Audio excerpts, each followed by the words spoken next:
It's probably gonna be like the vlog style update. So you guys knew that I had front left shock leaking, and I thought, okay, I'm gonna purchase new shocks for the front.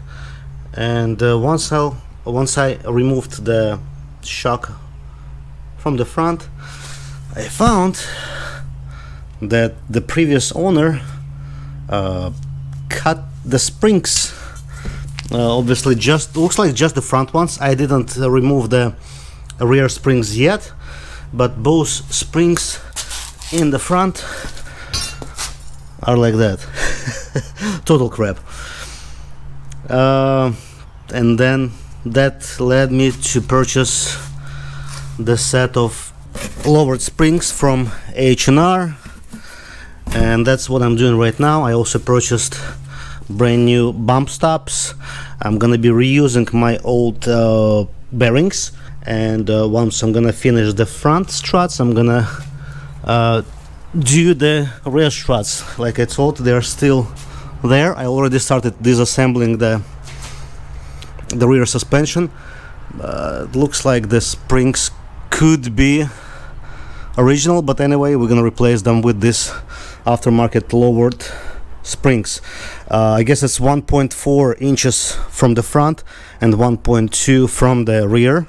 The rate of lowering action gonna go there, and we'll see how it goes. Also, you can see this bumper and that bumper, and I purchased this bumper off eBay.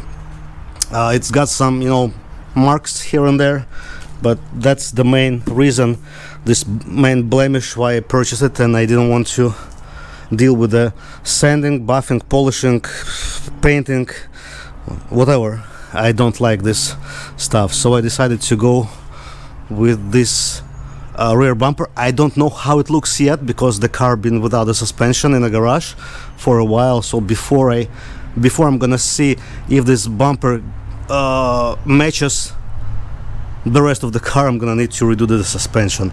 So some suspense in there in terms of color match. Alright, something interesting to note, that the replacement shock is about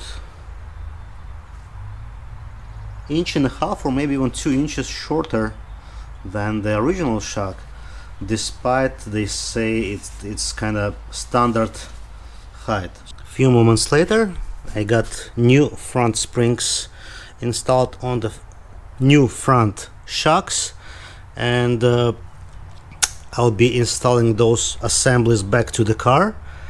I'm not sure if it's gonna be easier or harder because of the different height. I was struggling with this unit, with this lower control arm, when I was removing the struts, because it's kind of hard to compress it down in order to release this lower ball joint from the knuckle assembly. A lot of people loosen those nuts right there, and just to make it more simple to undo those, but I decided to leave them alone, so I was able to remove them previously, but we'll see if I'll be able to still leave those nuts intact when I will be reinstalling those things back in the car. The front springs and shocks are installed, and I'm working on the rear of the car. Removed this shock already. It's slightly different kind of shape than the front one, and it's a couple more extra items here. There is the axle nut, and there is the parking brake cable, but that's not such a big deal. It's manageable even with those. So I'm gonna go ahead and remove this spring, hopefully without any surprises, and we'll put a new spring. I am actively using this spring compressor. Looks like it's been compressed.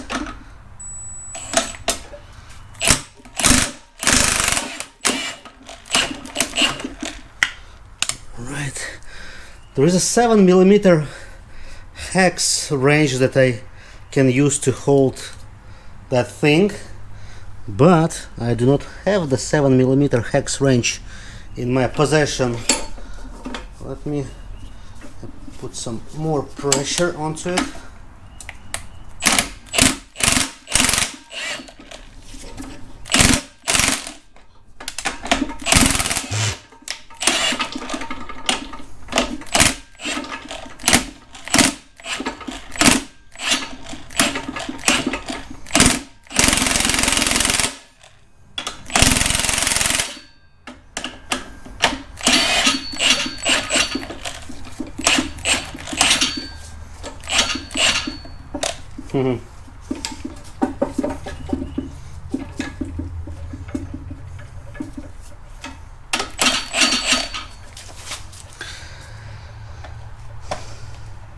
Let me see if I can grab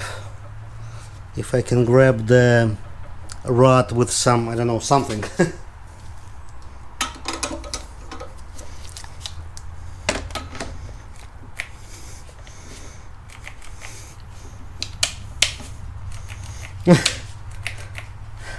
My impact broke or what?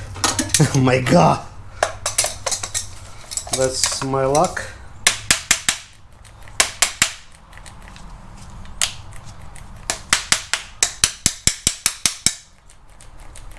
Nothing happens when I press the impact. Alright, let's try it again with different. Alright.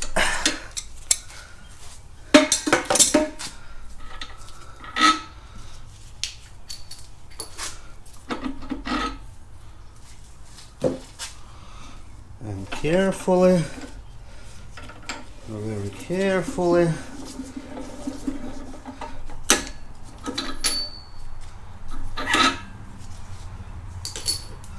Release the tension. Alright, spring is free to go.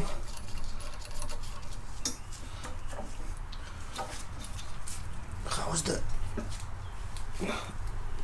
Yeah, the shock is still good, thankfully. Hopefully the second one from the driver's side is gonna be the same way.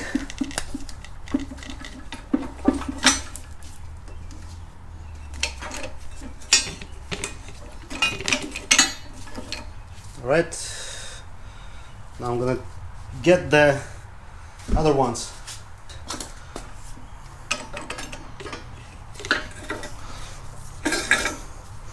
Put it into the designated spot. Interesting observation, the spring is fully released now from the compressor, but I still can actually put the nut in there, so there is no device needed to put those lowered springs onto this particular shock. It turned out to be the empty battery.